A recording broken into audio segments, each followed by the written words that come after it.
Cool.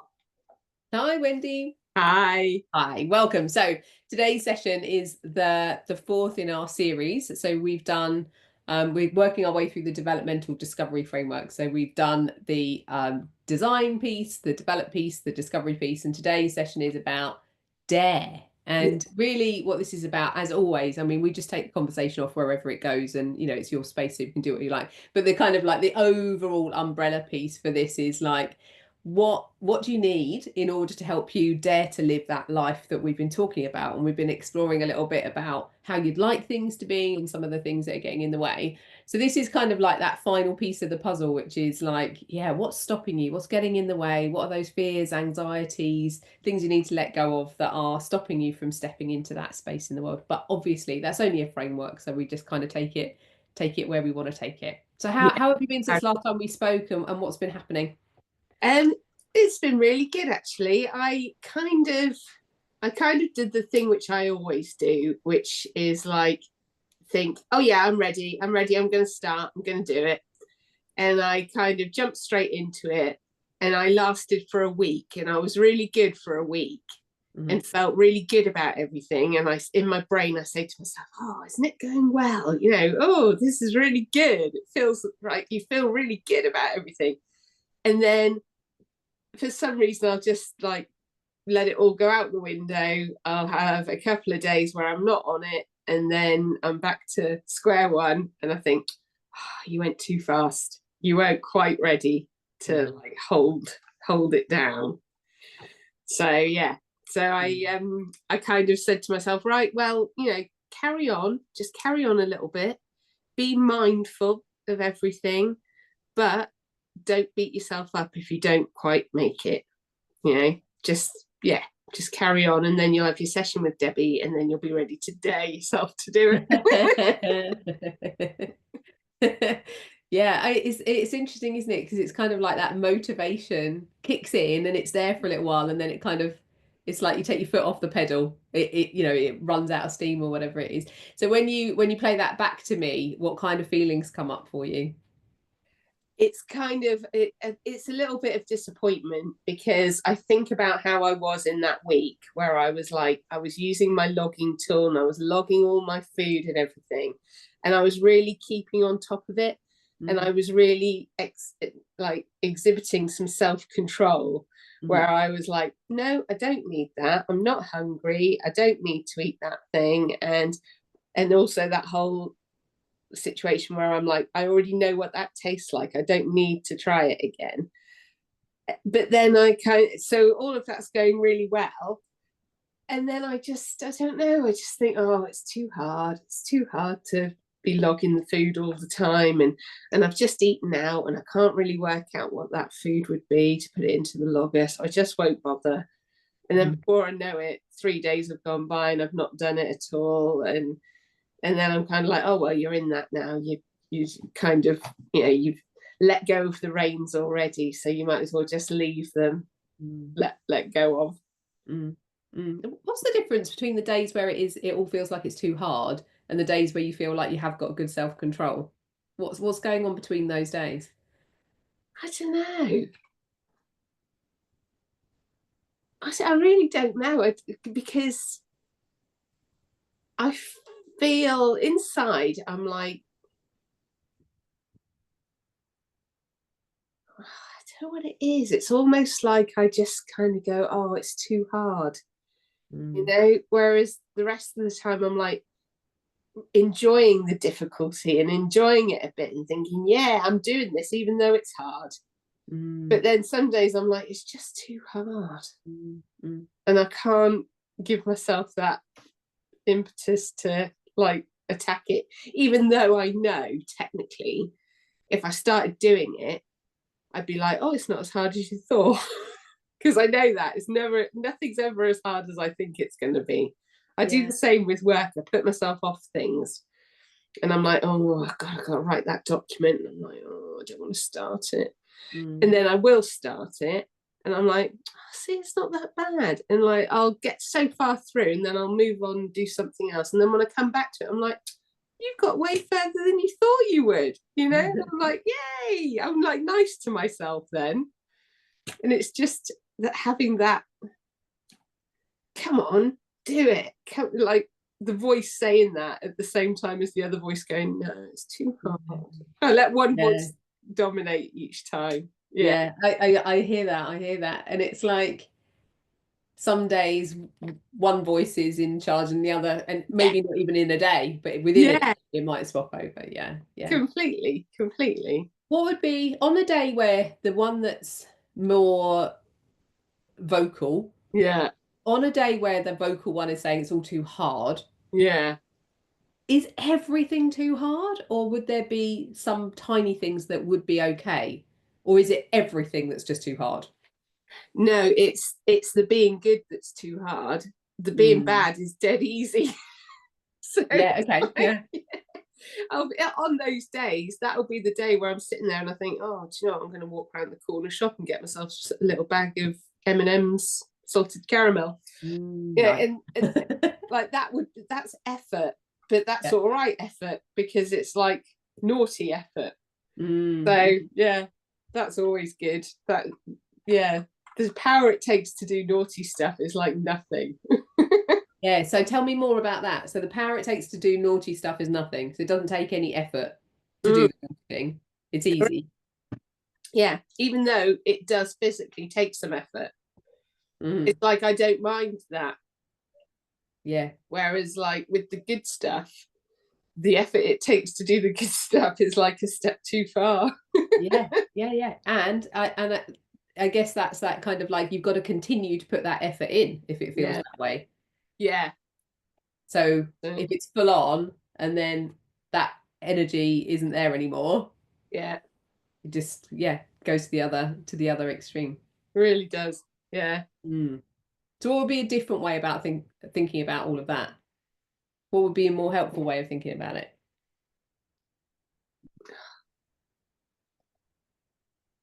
I don't know. It's like when I do the bad stuff, I know I'm going to feel awful afterwards. You know, even just not awful as in guilt or upset or anything like that. Just awful as in physically awful. Just like, ugh. And so I'm like, why do I do that? When I know that that's going to be the outcome from it. But it's almost like my brain goes, no, don't worry, you can live through it. Yeah, because it wants something else, right? So what is it that it wants?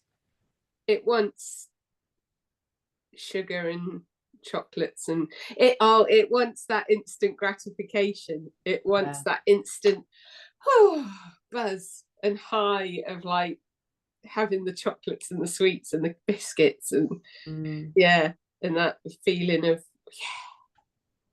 and because it happens much quicker, whereas being good, it isn't so instantly rewarding. It's not. No, it takes a little time to build. The good things don't give you that instant woo, brilliant, well done. Although I suppose I do get a little bit of that when I come out of a CrossFit class. When the CrossFit class finishes, I get that like, oh, brilliant, well done. Yeah. But that's taken an hour. Whereas eating a packet of sweets can take about 5 minutes. And it's done. And the gratification is there for a little while. How long does it take to go from instant gratification to that kind of realization about, did I need that? Was that actually what I wanted to do? How long does that take? Are you kind of like, is it within minutes? Is it within hours? Is it within days? It's within minutes. Within minutes, okay. But the trouble is, it's within minutes, which means that then within minutes, I'm looking for the next instant gratification. And that's the trouble. I'm like, so it's not enough. From one to the next. Okay. Yeah. That makes perfect sense to me. I completely resonate with this, Wendy. I struggle with this myself. I really do get it. Would you be willing to try something with me? Yes. So this is one of those things. It's called an emotional freedom technique. And basically what it does, it's going to help try to neutralize the feeling that comes up that drives that wanting something instant. Yeah. So tell me a bit more before we do it. Tell me a little bit more about what's the feeling that you're experiencing that makes you want to go and buy the M&Ms, or makes you want to keep Yeah. on eating something that later on isn't going to be the right thing for you, but in the moment it's absolutely what you need. What's the feeling all about? How does it feel in your body? It's probably boredom. Mm-hmm. It's probably like the fact that I'm sitting there and I'm just thinking about what can I do? What can I do? Mm-hmm. Mm-hmm. And because I am so food motivated, it's always food. Mm. It's never like, oh, get up and sort out the cupboard, the shoe cupboard, or Doesn't have the same appeal for me either, funnily enough. it's never cleaning or anything like that. It's always food. Yeah. And so yeah, that's what sparks it. It's just probably sitting there and being bored and not. I did notice this observation yesterday, because I had quite a big presentation in the afternoon yesterday to do, and I didn't think about food at all Mm. afternoon. And then I got home and I was like really tired out because the adrenaline had dropped off and everything. And I thought, God, when I'm stimulated and I've got things going on, I don't think about the food in the slightest. Mm. And I don't feel hungry. I don't feel like I need anything. So, and I thought, we could just have that feeling the whole time. Mm. But unfortunately, I don't. I don't have that constant thing. I suppose, yeah, because I thought about it the other night as well. Because I play games when I'm in front of the TV of an evening, so I have like some games, solitaire and stuff on my iPad, and I can sometimes spend the whole evening playing those, and I won't think of food because that's keeping me stimulated. Mm. But if I stop and I'm just watching TV or something, that's when I start to think, oh, I need something. I need like, yeah. Yeah, totally get that. I totally get that. So I kind of feel like there's a couple of ways we can tackle this if Yeah. you're up for it. One is a kind of like a more understanding what's going on mentally. So it sounds when you describe it to me as though your brain is searching for that dopamine hit. It wants something to give it that little boost. And Yeah. so when it's bored and not stimulated by other stuff, it starts to kind of like go, oh, where's my stimulation? Where's the boost kind of come from? And so it will Yeah. search out some kind of like little injection of energy, or whatever it is. Dopamine is a really like clever chemical in our brains. Yeah. And I guess in some respects there's kind of like there's stuff that we can do to help almost reduce that need for so much dopamine, so that Yeah. we kind of like just teach our brains to get back into back Yeah. into something that's not going to do that. I um love that.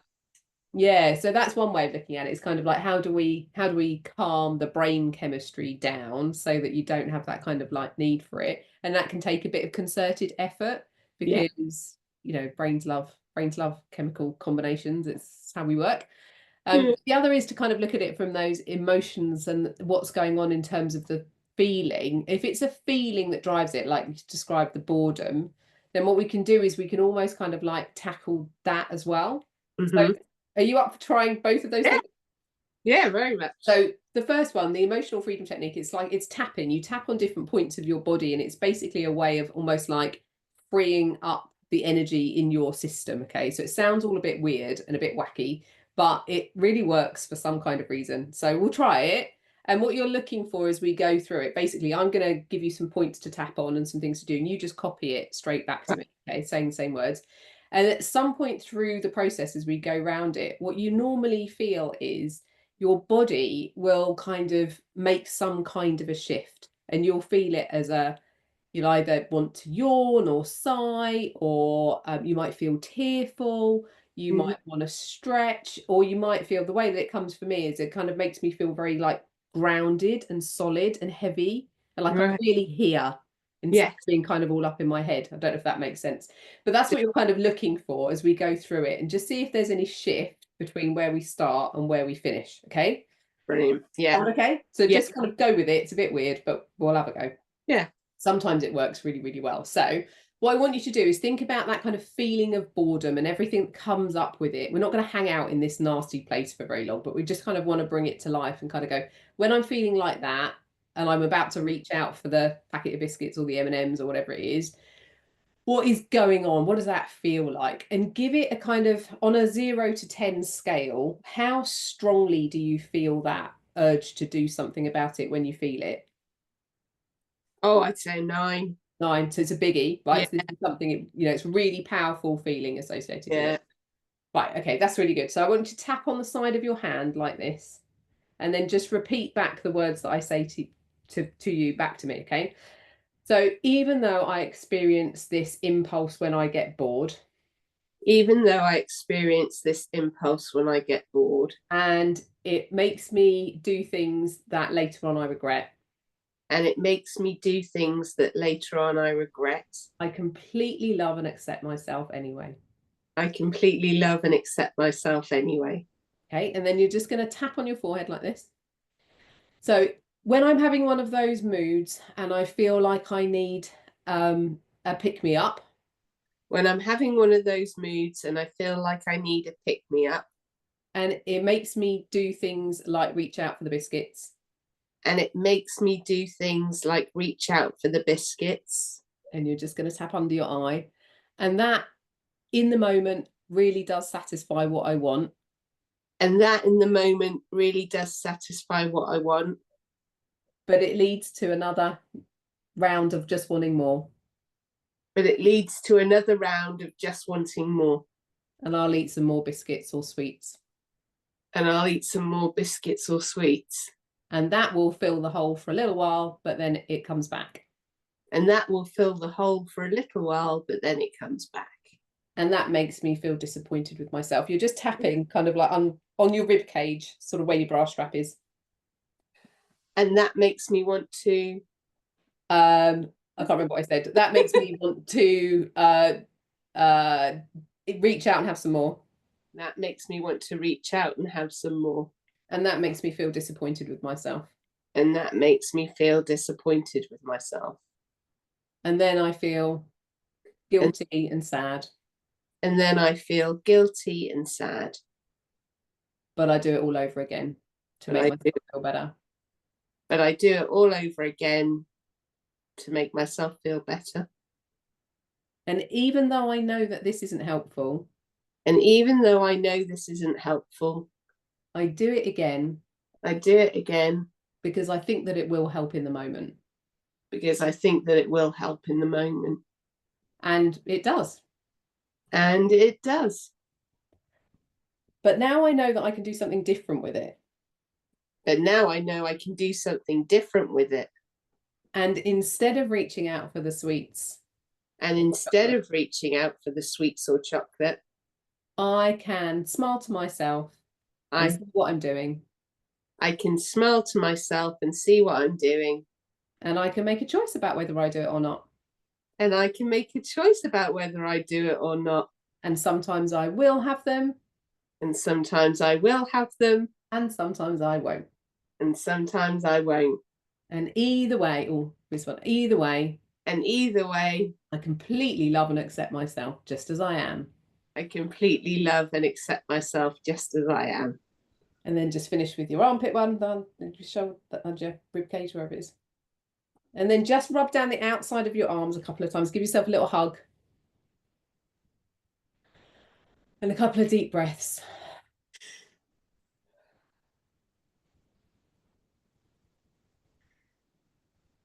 And then just see, when you think about, we were on a 9 to begin with, weren't we? In terms of how strong that feeling was. When you think about that feeling now, so mate, you're off. When you think about that now, has that moved from a 9 and gone anywhere? Has it gone down a bit?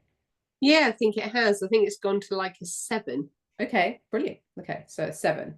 So what we need to do is just basically what we're doing is we're kind of like we're getting that feeling that the idea is like it's trapped somewhere in our system, right? So it's kind of like it's stuck there. And by doing these kind of tapping things in different points on our body, it helps it to kind of move and get some energy around it that's moving again. So it kind of begins to dissipate, and the fear of it, or the whatever the expression might be, the boredom of it, just kind of like works its way out of your system a little bit.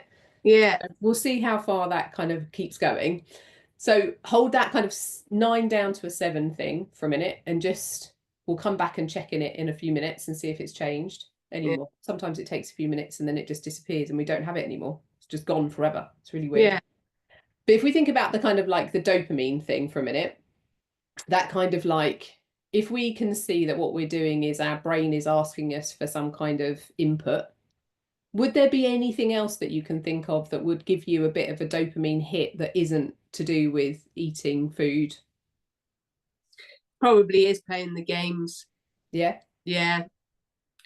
Because I have a little Sudoku book as well.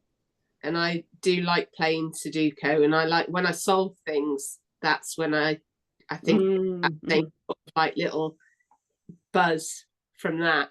Yeah, nice. Probably Nice. that. Yeah. Okay. So would it even be conceivable though to play a game rather than eat something? It would, because it always happens to me when I'm at home. Mm-hmm. So I've got all my things around me. So I've got my little book, Sudoku book there, and Yeah. I've got my iPad. So yeah, it's almost like in my head, I've kind of put that as a distraction technique. Yeah. It distracts my brain from thinking about the other stuff. I suppose that's what I did before when I was doing this quite well. I like tried to distract myself from the feelings. Yeah. Yeah. Yeah. So it's almost like, it's not saying that those feelings don't exist, because they do. Yeah. But it's not kind of buying into them and feeling like we have to respond in the same way. What we're trying to do is just introduce this tiny bit of choice about, I've got this feeling and I'm going to do something with it, because Yeah. it wants to be, the feeling wants something. Yeah. But how I respond is my choice. Yeah. So that's what we're kind of doing. The other thing that's interesting about like dopamine, when we're kind of like stuck in that loop of I want more, I want more, I want more, is that it kind of like, it gets hungrier and hungrier. So the way to counteract it is almost to like not feed the beast. You have Yeah. to do the exact opposite. I think we might have talked about this before in a way. It's kind of like it's breaking the habit of having the sugar or whatever it might be, and trying to kind of build longer gaps between Yeah. it. It's a bit like, I don't know if you're on TikTok or anything like that. It's a bit like once upon a time we used to sit and watch 15 minutes of something.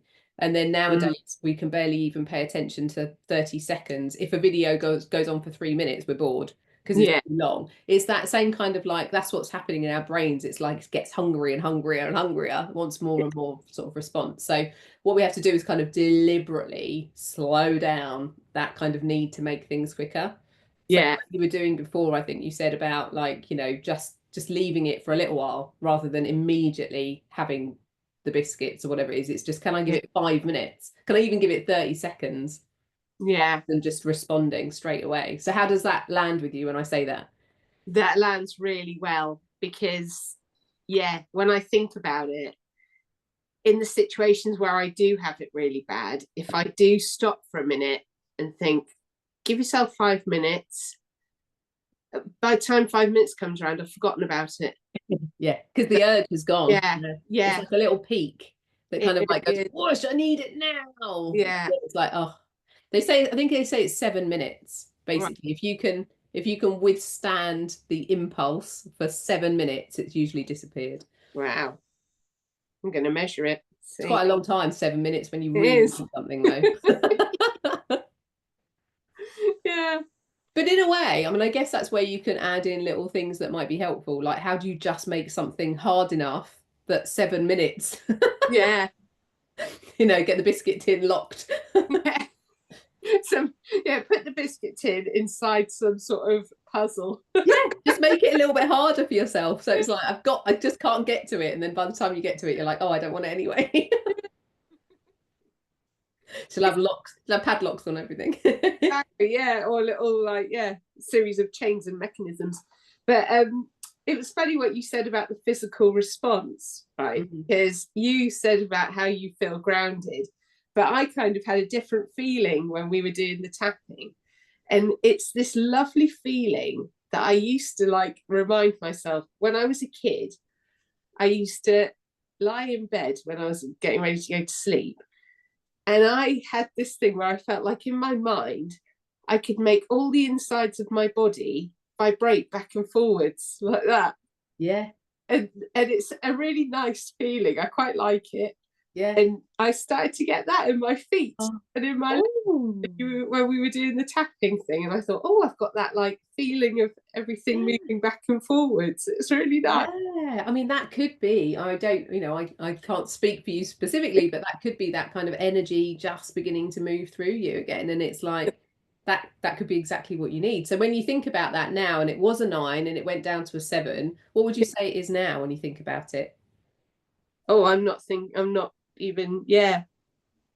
I So wouldn't bring it to get mind now and go, okay, when I really want to reach out and eat those biscuits or whatever it is, your favorite thing, yeah. how intense is it now? Has it come down from a 7? I can still picture myself at a 9 Yeah. because I know how powerful it is. Mm-hmm. But if at this moment in time I have no thought Mm. about it, but I think that's because you're stimulating me. Yeah, You're yeah. like keeping my brain active. But yeah, see, it wouldn't occur to me at all at this moment in time Mm-hmm. Mm-hmm. Mm-hmm. to have anything. Yeah. Yeah. And it's that kind of like, so that's what we're trying to do really is like if we can if we can find that way. It's almost like having a volume control on it in a way. It's like when it kicks in and it's really, really strong, Yeah, it's of course you're going to react to it. Of course you are. It's telling you it needs something. You're listening to what your body is telling you it needs. It's just that it's not actually doesn't actually need it. So it's no, kind of like how do we just turn it down so that it's not ignored? We don't, it doesn't need to be ignored. It's telling you something for a reason, but it's like a sensible level where you can choose what you do with it. That would be yeah, ideal. yeah. And Mm, actually, it's that whole feeding the beast, but feeding it something different, not the actual, not the sugar and the chocolate. Feed it the stimulus and the problem solving and that sort of stuff. That will give it the same action. find a healthier, yeah, find Yeah, a healthier way to get a dopamine release yeah, so that it doesn't need it from food. But yeah, all you are doing in a way with that is you're still just moving it. It's a bit like a smoker yeah, that moves the issue from smoking to eating or from eating to shopping or whatever it is. So it's still that kind of same need for lots of dopamine. So it's just that kind of like what do we need to do to sort of reduce that need? So I mean, I don't know about you, but for me, I definitely know that if I have a lot of sugar, I need a lot of sugar. I get really hooked on it. yeah, And so it's kind of like, okay, the first few days of not having any sugar is really horrible. yeah, I hate it. And then I'm fine. yeah. So what would your equivalent be of that if you were trying to sort of reduce your dopamine hits? I think it is sugar as well with me. It's one of those things that really doesn't agree with me, but that I have convinced myself that I need Mm, to do that, and the body reacts to it in that way. It does give it that jolt. yeah, So yeah, it would be sugar. yeah, I need to just avoid the sugary stuff. yeah. And how long in when you've done this before, how long do you have to avoid something before you start to stop wanting it all the time? Never. Yeah, It's like it's one of those things where I am constantly, I will always want it, but yeah, I suppose it becomes easier to manage. But I'd say it's probably after about a month. yeah, it's quite a long, Yeah, yeah, it's quite a long haul, isn't it? yeah, Yeah. So, I mean, the extremes of it probably aren't very realistic. So, saying, well, I don't know about you, but if you said to me, that's it, you're never having any sugar again, unless I was like diabetic or something, maybe I would need to be, I would yeah, find that impossible to give up because I like it. It's, I get yeah, very sad when my kids have a birthday and I can't have birthday cake or whatever it is. So I'm like, I still want to have that as part of my life. So I wouldn't want to be so extreme personally. yeah. Maybe there's a similarity for you about not having anything at all isn't realistic. So what would be a way of handling it that would be helpful? I think it is. It's yeah. What it comes down to is it's planning in the treats so that there's actual. because I was talking to my nieces about this, funnily enough, and I said, not every day's a treat day. I'm all right talking to them, like giving them advice, but I don't listen to my own advice. Mm. And I'll find a reason to have some sort of treat every day. But in fact, I shouldn't. I should be like, I'm going to have a treat on Saturday. And then the rest of the week, just eat healthy and plan it in and structure it. And then as well, I'll make sure it's something that's worthwhile. So don't waste the treat on something that's actually not. And you'll just be angry. So yeah. So how does that feel as a bit of a way forwards? Is not to kind of like try and cut things completely out, but to have more of a plan. How does that feel for you? I think that feels good. I think what I might do is I might go sort of 3 times a week to start with, then cut down to twice a week with an aim to getting to once a week after about maybe 6 weeks. Because this is where the scared bit comes in with dare. It's that whole, I feel really scared that if I do something all in one go, I won't stick to it, and I'll just then blitz it. Yeah, I think you're spot on. I really think that there's something very powerful in, because what happens is it's almost like it's so extreme. Yeah. Other part of you freaks out and eventually it regains control. And of course, because it feels like it's missing out and the world's just collapsed and everything is terrible. So of course it's going to kick in and shout loudly at you and say, screw it, let's just eat everything. Because of course it would. Why wouldn't it? So it's kind of like, I think from everything that you're saying, it kind of feels like it's more small steps, much smaller, much more kind to yourself about the whole thing. Yeah. Bit less extreme, a bit less harsh. How does that feel with you though? That feels really good. And I think I will respond well to that because, I do. I make myself, like, I put things in front of myself like a mountain, and I think I've got to get to the top of the mountain really quickly. Whereas in fact, if I just walked round the mountain on a gentle slope, I'd still get to the top. It will just take me a bit longer to get there. Love that. Yeah, I love that. But it's also less likely if you rush up the mountain, you've got nothing left in the tank to get back down again, or for bad weather on the mountainside or anything, have you? So no. Yeah. And what will happen is I'll get halfway up and then I'll fall off completely and I'll have to start all over again. Yeah, exactly. Okay. So I'm conscious of the time, Wendy, but just to kind of land that bit of the conversation somewhere. So what will you take forwards from this? Right. I'm going to start the 3 treats a week. And I am, I'm going to think in terms of my ball of self-control, it's about here. So it's really quite close to being at the front now. It's only like about a centimetre away. So I'm going to close in on that as well. I'm going to get that to the front. Yeah. And I think it's these tiny, tiny things. Yeah. Because didn't you say last week about drinking more water? Yeah. And I think it's those tiny things rather than something big that feels very scary, because it's no wonder your system just doesn't want to do that. Yeah, it is. It's scary.